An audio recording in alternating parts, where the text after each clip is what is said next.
Good evening, it's the Oak Bloke here, and we're going to talk about regional REIT. So this is an article that I'm going to be publishing in the next day or so. And I looked at this, and this is a holding that I've owned in the past. I sold in the past. In fact, if we go back to kind of the early days of the Oak Bloke, which was September 2023, you'll see my pictures are a bit less inspired and inspiring. And yeah, I sort of covered this quite early on, and this at the time was one where it was falling, it was dropping, and but there was reasons to be optimistic as well that construction costs were so much higher than the value of the property that you would sort of think, well, you hold these things for long enough, then the tide's going to turn. And here we are, sort of 2 years later, and the tide is turning. So there's certainly some evidence to that. So yeah, I mean, just sort of for that last year, so it's almost precisely a year ago, 20th of July 2024, was this Wriggle Me This, and this was just before they did a fundraise, and in that fundraise, it was driven to pay off a retail bond that they owed. So capital raise, £107 million, 68% dilution, which of course, what that means is if you were a shareholder, for every £1 of shares, those shares were then worth 33p thereabouts. So not great for shareholders, but these things happen, and I sold out before and said, like, it's likely that this is going to need a fundraise. So having sort of spoken positively of it, turned on it, and decided no, this just take the loss. And and to be fair, it had paid some good dividends, so it was a loss, but I forget exactly how much. It was maybe 10 to 20%, something like that. But yeah, and that proved to be the right thing to do. And I sort of and this was a year ago, where I said, it's still not one that I want to buy back in on, but it's back on a watch list. Well, wasn't on that good a watch list because it took me a year to look at it again. But here we are today. So this article is going to be Wriggler's Revenge. So I'm not sure what inspiration is behind this character, but you can see property prices are exploding, and there's all sorts going on in the background. So basically, regional is 200 million market cap, or 204 to be precise. It's got so this is as of end of 2024. It's 267 million of debt, 54 million of cash. Net debt is 267, gross debt's 315, cash. So that minus that is that. That debt is either fixed, or it's there's options and spreads to basically bring it through at a fixed rate of interest of 3.4, which obviously is very cheap. That's kind of one of the attractions of this. 78.8% occupied, so basically 21.2% of its properties are empty, nobody in them, nobody paying the rent. And I think the rental of those that are renting, something like 98% are paying their rent, so 2% are delinquent and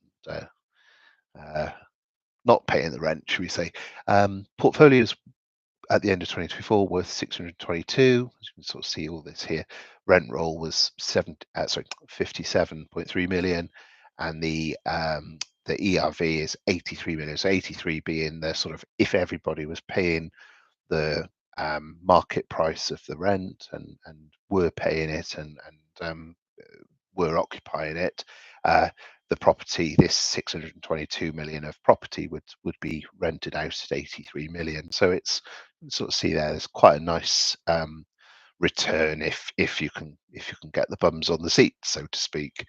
So anyway, I kind of looked at this again, looked at it based upon the 2024 results. I made a slight comment there that this article, you can see that this one's called V2 because it did start with a V1 where I came to one conclusion, and that was based upon just something that hadn't been disclosed very clearly, should we say. It was sort of buried away in the small print that there was going to be this massive dilution, the sort of 68% oh sorry yeah 68% dilution, so kind of buried away in the small print, and anyway it got missed, so different evidence led to a different conclusion, and having sort of initially said, wow, this looks a really good deal, when it turned out that no, well, actually you're going to sort of be diluted by 3 times. It's like, ooh, why would you want to do that? So I obviously changed my mind at that point and said, well, no, that's a terrible deal. So thankfully I've got detractors that can set me right and point out the errors of my ways, which is fantastic. So anyway, last year I said no, and that was back when it was at 137. It dropped to, I think, £1.01 was its low point. Today it's at 125, thereabouts, and yeah, so I was right to kind of say no last year, but obviously 125 is sort of 25% or about a quarter up over the last 3 months, so it's gone up a fair bit. So is it worth looking at again? Is it a buy? Is it a sell? And I read a broker note that said, yeah, it's in robust strategic shape and now in charge of its own destiny. I'm not sure. A property manager would describe themselves as in charge of their own destiny. I think they're in charge of the properties, and the destiny is very much determined by the interest rates, the inflation rates, the sentiment towards offices, the prevalence of things like COVID. I mean, are they in charge of their own destiny? I just find that description a bit. Anyway, not sure I agree with that. And then uh, one sort of notable fact was that there's an ongoing program, various assets that are being sold off, and I was like, oh, okay, that's interesting. Being prepared for sale. We remain optimistic that the majority of it can be successfully realised. So the brokers sort of the opinion that they can get rid of 100 million of property. Now, the majority of it can be realised. So I kind of openly asked the question here, well, what do we mean by majority? Are we sort of 50.01% is a majority? Because this idea of, oh yeah, we can just sell off a load of property. Well, in the real world, it doesn't work that way, because back in 2023, back in 2024, they were desperate for money to pay off this £50 million bond. And despite their best efforts, they managed that in 2023 and they managed that in 2024. It wasn't that easy to sell millions and millions and millions of pounds of property. It takes time, it takes energy, and so this idea that this 100 and something million can be just sold off, majority of it can be sold off.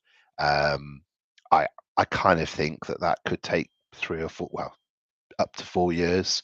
I don't see that that's going to sort of change um, this year particularly. Maybe I'm wrong. Maybe there'll just be a hungry market for offices, and so they'll just be able to sell it all off really quickly. But when you look at the year-to-date figures and the Q1 results, the disposal rate is, I think, 6.2 million, so it's no faster in 2025. So yeah, I just don't think. Again, I wasn't really sort of in agreement to that statement, but yeah, I mean, it'll eventually come. The thing that I'm sort of a little bit concerned about was the bank debt. So this is the bank debt here, and it's this one here that's due in August 2026. So obviously, uh, having seen sort of 12 months ago that people got diluted by 3 times, once bitten twice shy. So I mean, obviously that's something that I was concerned about. Although it's also the case that it's also the case that they say here discussions with lenders are already underway, which is good. And of course, this debt here, this 316 gross debt, obviously they've got 50 something million of cash. So that's a much lower, well, you can see there, the reduction in debt over 12 months was over 100 million pounds reduced. So the debt as a proportion of the portfolio is now sort of just over 40%, whereas before they were sort of I think they were at 58.6, and at 60 you breach covenants, and then you're in a world of trouble and a world of pain, and at that point it's potentially game over. So on the basis that they are sort of, I mean, yes, initially I was kind of like, do I even want to touch this with a barge pole? But kind of pondered it for a while and sort of, I think you've got to sort of accept that there will be or is a risk to this 99.8 not getting refinanced. But equally, property prices are going up. The debt level is kind of relatively low. There's lots of reasons to think. Obviously, they've got a whole range of banks to choose between and to talk with. So it's a theoretical risk, maybe, but rather than a tangible risk, it's a sort of potential risk. But you've got to sort of be comfortable and happy in that. The other thing that I sort of, again, it was sort of just making me think, was that the property portfolio dropped 80 million in 2023. It dropped a further 50 million last year. So when I saw that, I was like, oh, like yeah. But equally, obviously, there is going to be a turning of the tides, and that's kind of what I was looking for. And I'm thinking here, if I'm not mistaken, if we look up somewhere like Bristol, think they sort of talk about it here that total return forecast for offices 13% per annum, and this is KPMG's research, KPMG CEO outlook. So lots of reasons to think that offices and the demand for offices are on the turn. You can see here, obviously this number is rising. So this is the take up of office space across the big 9 regional markets. So big 9 is sort of southwest, southeast, East Midlands, northwest, Glasgow, Edinburgh. It'll be the sort of regional cities that aren't London, aren't central London, but are sort of the big cities outside, separate to London. So office space completions as well. I mean, historically, completions were at sort of the 6 million square foot level. They obviously dropped down after the financial crisis, but again, went down for a couple of years and then sort of came back up. And you can sort of see here, it's sort of there's not large amounts of completions in 2023, not that many in 2024, and in 2025 so far not that many either. So again, so some reasons to feel kind of positive about offices and just the ability to to be sort of meeting a rising demand. That all kind of actually started to look a bit more positive. Also, the fact that the empties, the voids, have actually dropped. So in 2024, they rose. So they got worse. So they went from 80% to 77%, which obviously is a drop, a sort of a worse. But in Q1, the occupancy rose again. So it's only a small rise, but it's the start of a rise. I mean, it's kind of that's positive. And actually, the other thing that I thought was extremely positive is when you get into the guts of if you get into the guts of so you can sort of see it here that the occupancy of its core portfolio. So this is sort of 2/3 of the portfolio more or less is actually sort of not far off 90% occupied. The problem lies in all the stuff that it's sort of marked as sort of, we need to get rid of this stuff. So this 31 million pounds worth of property that's only 30% occupied, then basically get rid, sell, redevelop, whatever. There's sort of well, in terms of sales, these ones I think are just disposal, sell what for whatever you can get for them. These ones are different in the sense that these are ones that have what described as value add. Value add being sort of development or sort of conversions or something. Capex to core, this is sort of basically that they're going to turn stuff that's dogs into stuff that's core. So capex to core, they'll spend some capex and turn it into a core property. And again, the the sort of examples they share are actually pretty good. They spent 2.6 million. Following completion, that they're sort of renting it out at £18.50, which is obviously that's quite a good rate actually. Yeah, so now it's 100% occupied. It's now sort of A grade EPC, not C grade. This one, so they spent 0.7 million. The thing was worth 2.8 afterwards. So it must have been worth 0.5 million on the books. They spent 0.7, so that means they're 1.2 million of cost. So obviously the original cost of the property plus the cost of the improvements. Post work, it's now valued at 2.8. So that means they've gained 1.6 million pounds gain by renovating the property, Linford House. And then same here as well. They spent 0.7 of a million on Clear Blue.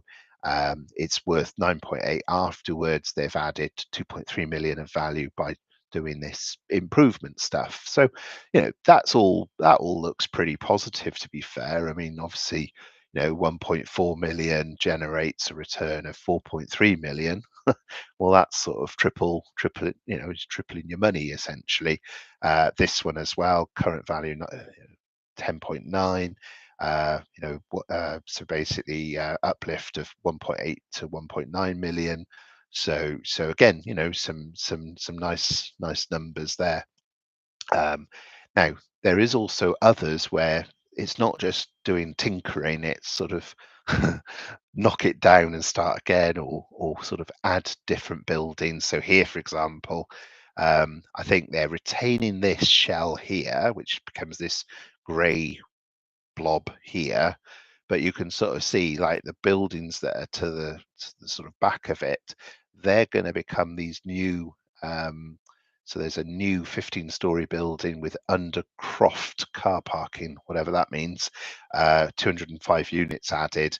And then the current property is being repurposed into 196 units. So they're sort of remodeling the interior, but they're keeping the shell, is what they're saying. And they're saying that the gross development value, so in other words, once they've done all of this work, this property is going to be worth 100 million plus.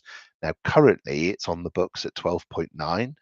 Now, obviously, there's a development cost to redo the interior and to build a 15-story building. And I mean, I'm no great expert on what a 15-story building would cost you, but I would say, there's not going to be an awful lot of change out of 100 million cost of renovations. But let's say, I mean, we know that these building developers will something like an 80 million, 90 million project, something like that. So there's probably 10 to 20 million of profit tucked away inside that number. How much of that would go to regional? I mean, some of it would. Don't know exactly how much, but you could sort of see, if they were similar-ish to these ones, where you've got these, sort of upsides of a couple of million each time, for something that's so much bigger as a project, you've got to imagine that there's at least a few million more than what they would be getting from those little titchy ones. Otherwise, what's the point? What's the point of taking the risk? Why would you just not just dispose of it rather than put it in the value add box? Similarly with this one, basically they're talking of sort of turning what is currently a sort of low rise into this sort of three thing high rise. So kind of like a sort of three steps. And that one's worth even more. That one will potentially be worth 200 million post development. So it's interesting. Anyway, back to this, that the original numbers that I put out, and this is sort of my old article, everything up to this bit which says tomorrow. So today was when I wrote it 12 months ago, and the today was sort of as at the June 2024. Tomorrow was sort of how I sort of foresaw the December 2024, and then this is the actuals from December 2024. So this is what I've added in this article here, where basically I'm saying, they've got 600 million of property plus the cash minus the debt minus other bits and pieces like lease liabilities and so on. So you've got sort of a 351 million net assets, and this is on a share that you can buy for 204 million. So obviously there's quite a big discount to NAV that we see there. But the way that this business operates is obviously you've got the buying and selling of property, and potentially when you sell property, you can make a profit. When you buy property, obviously it gets added into your portfolio and you can renovate it, you can do things like that. So you've got the sort of capital side to the business. But the other part to it, of course, is that these offices get rented out, they get leased to people, to businesses. And this next part of the article is just covering off like how that looks. So again, this was sort of how it looked back in 2024. This was how it sort of looked, how I predicted it would look going forwards. And then these here are the 2024 numbers, and this final one here is the we only know the income number, but this is the sort of results for first quarter 2025. So this is a quarterly, by the way. So if you sort of times that by 4, you get to 66 million. So I was not far away on the rental income from what I forecast, but obviously costs have gone up. So I sort of foresaw that they would sort of have lower costs, 14 million, which turned out to be 19 million. So quite a chunky difference there. And then obviously overheads are lower. So I can't remember whether I sort of reclassified or quite why there's so much difference there.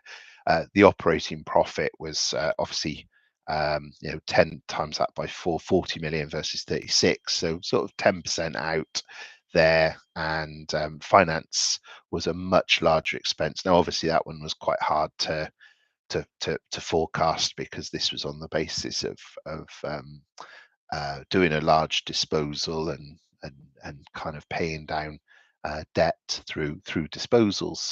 So this sort of adjusted net profit of 20 million versus 36 million is sort of predicated upon a slimmed down portfolio, but where the debt's kind of much reduced. So obviously it didn't exactly work out that way, but it's sort of that was sort of how I saw the world going at that time. So obviously that compared to the 2023 numbers, so that plus that gets you to, I think it's a 19%, 19.7% drop, 2024 versus 2023.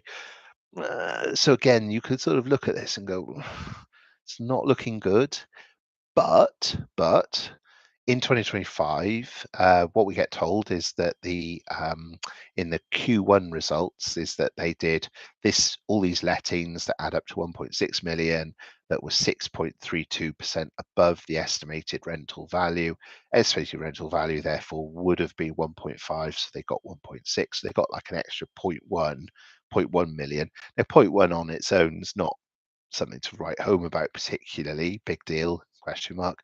But then if we sort of take that over all of the lease expiries and we sort of say, well, okay, let's work on the basis. Now, this is obviously based upon the current, the core is 88%, the capex to core is at 70, so will increase.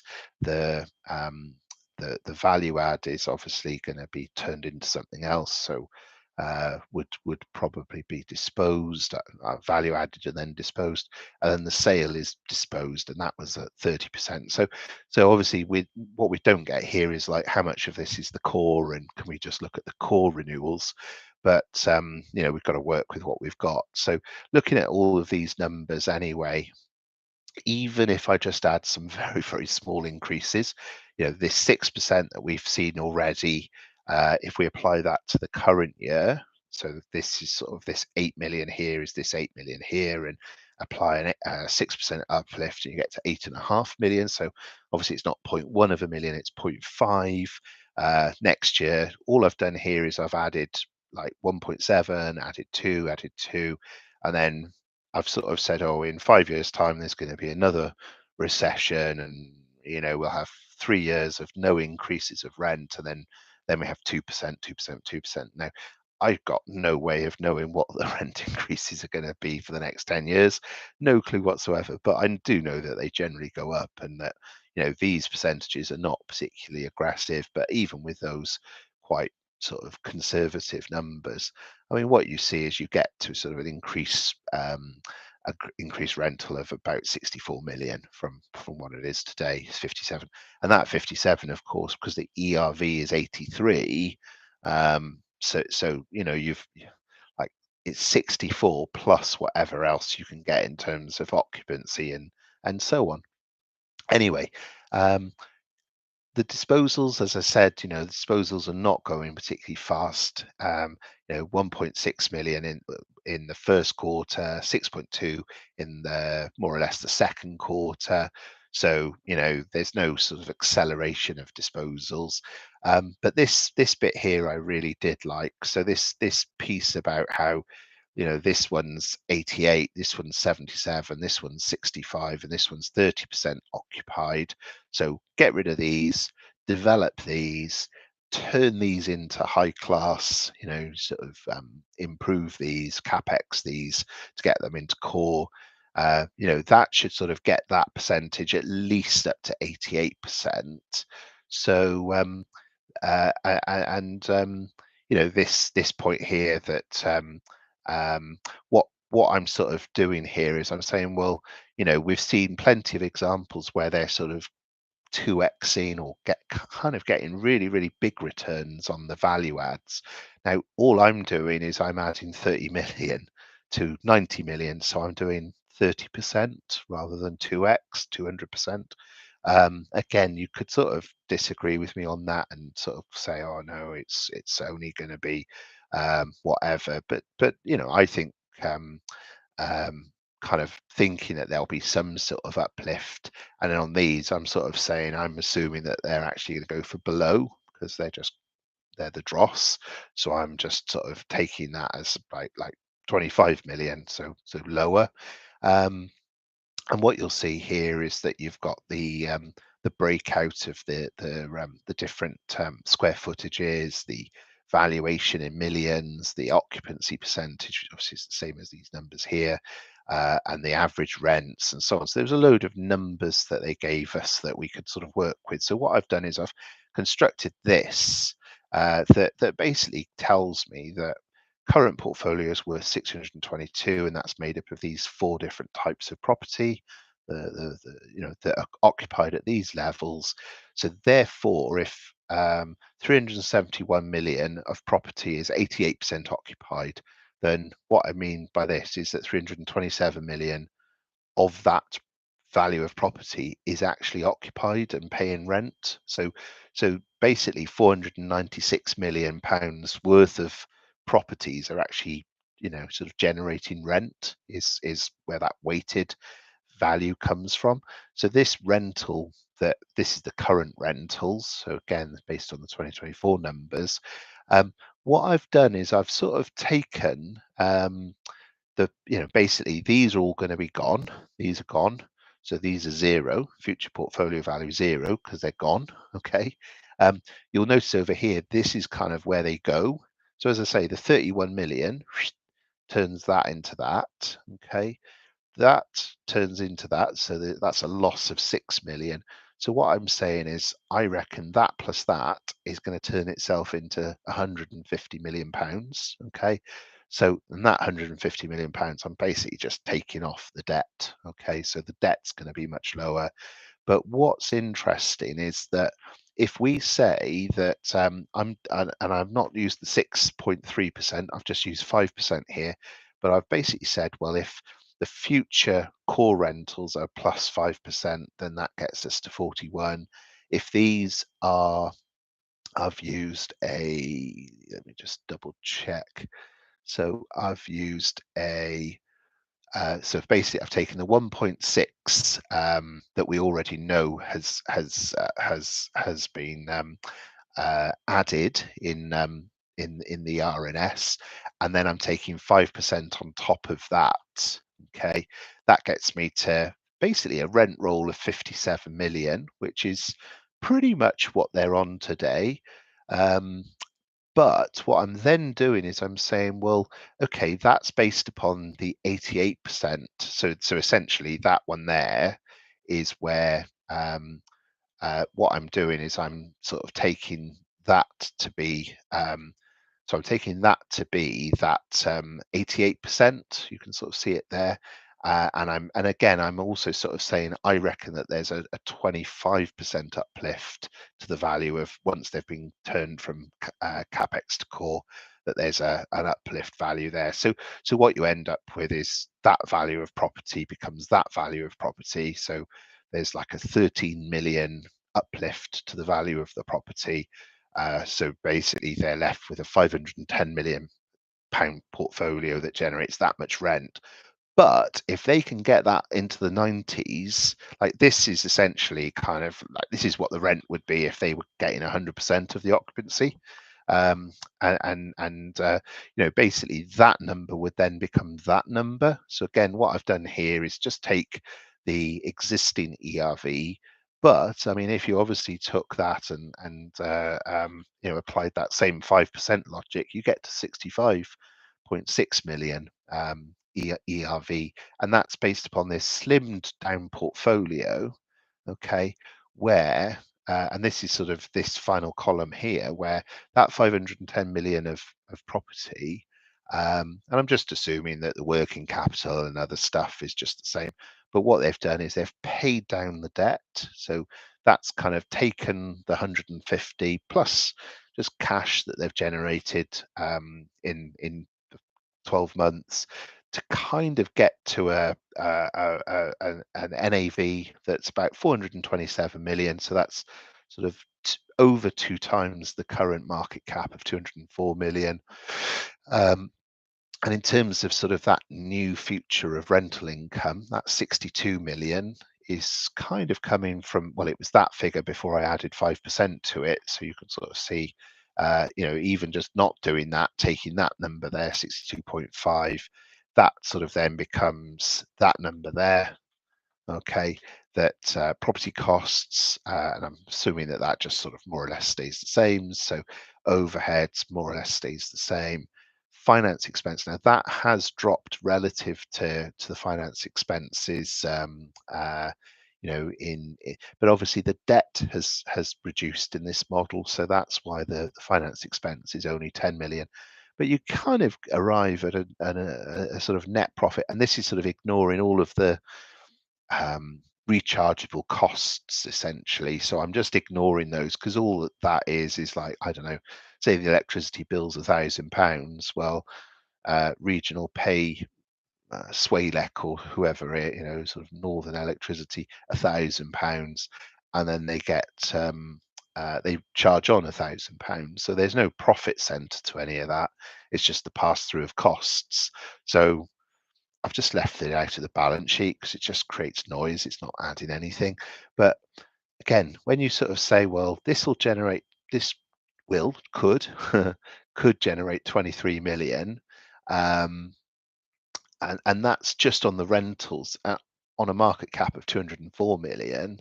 And this diagram was quite interesting as well. So it's basically sort of saying, the rental value growth has dropped, has been dropping, but is now rising again. So this is rest of UK. So that it's this sort of turquoisey color here. So we can sort of see, about a year ago, the tide began to change. And I'm surprised that these numbers are as high as they are. I would have said, they were sort of into the minuses. But anyway, that's sort of the study there. So yeah, as I say, I mean, what you end up with is a very, very much more attractive looking balance sheet. And as I say, like, one way of looking at this is to say, well, they bring their debt down to just 17% of the portfolio value. So that ratio there has dropped from sort of 50, what was it, 56, I think was the worst point. And it's dropped itself down now to 17%. That's one way that they could go forwards from here.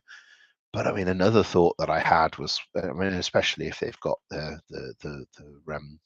decent terms from the bank, that if they can still get 3.4%, 3.5% interest rate, then another thought I had is, well, what about, with that sort of headroom of debt that they could sort of access, if they can get their hands on 100 million, 200 million, the gross development value of those two projects. So those two projects being this one with the steps, and this one, so 100 million and 200 million is these two here and here. I mean, I'm not saying that they should become a building contractor and start building skyscrapers. That's obviously not what they do.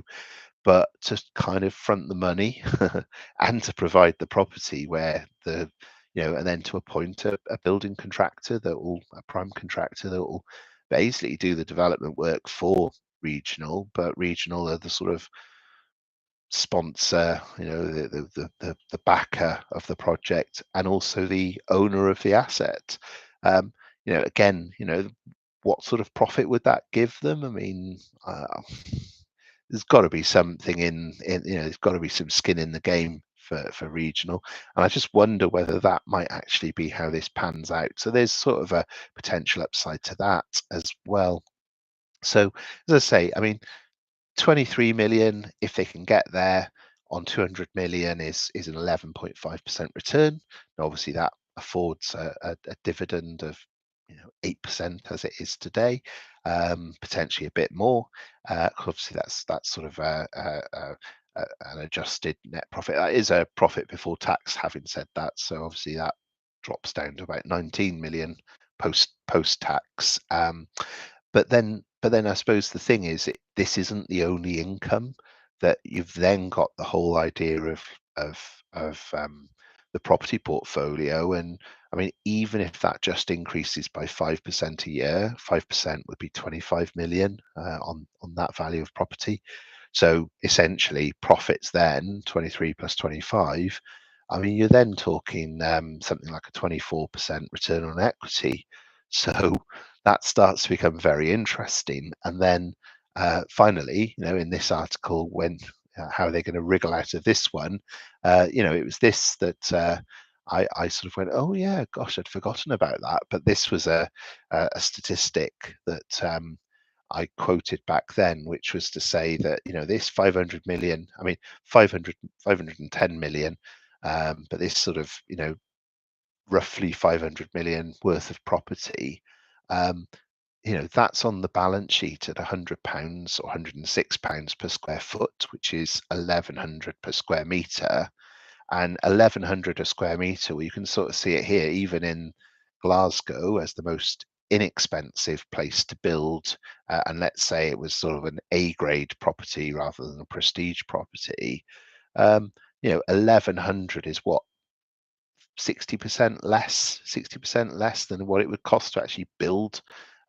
So these two projects where there's a GDV of 100 million and 200 million, obviously there's got to be quite some quite good economics behind doing those projects in order to be doing them. But yeah, for these, for these numbers, and these are numbers going back to 2023, so who knows, maybe they're even higher today. But potentially that 500 million worth of property, if you consider that, whilst you can't kind of unilaterally revalue the properties just because you consider that they're worth more, they have to be sort of kept on the balance sheet at book value. But the point is, when they come to sell them, I mean, when it costs this much per square meter to build brand new, if you've got a refurbished asset that's as good as brand new, well, isn't it not worth 2.5 times more than what it is on your balance sheet? In other words, there's a theoretical 750 million upside to having sort of their portfolio of assets sort of the equivalent of brand new. Now, maybe that's just wishful thinking on my part, and maybe it's not as much as 750 million. But even if it was 10% of that figure, even if we said, well, because the build cost is 2,600 to 3,000, let's ignore London, but 2,600 to 2,900, okay, taking this lower number here and here, even if it's 10% above the current price, I mean, that's 50 million. That's a 25% increase of the share price, 50 million. So yeah, look, I I kind of started off very, very negative, and sort of it it sort of drew me in and turned me around, and now I'm sort of going from a sell to a buy, with regional. So that's kind of how I've concluded it. So that's probably enough from me. 42 minutes. I kind of thought this would only take about 10 minutes, but anyway, hopefully that's been a useful quick video on why I think regionals a potential one to look at. Obviously, none of this is advice; it's just me giving an opinion, and you make your own investment decisions. And hope whatever you decide to do, that is successful for you. Anyway, enough from me. Cheerio for now. Cheerio.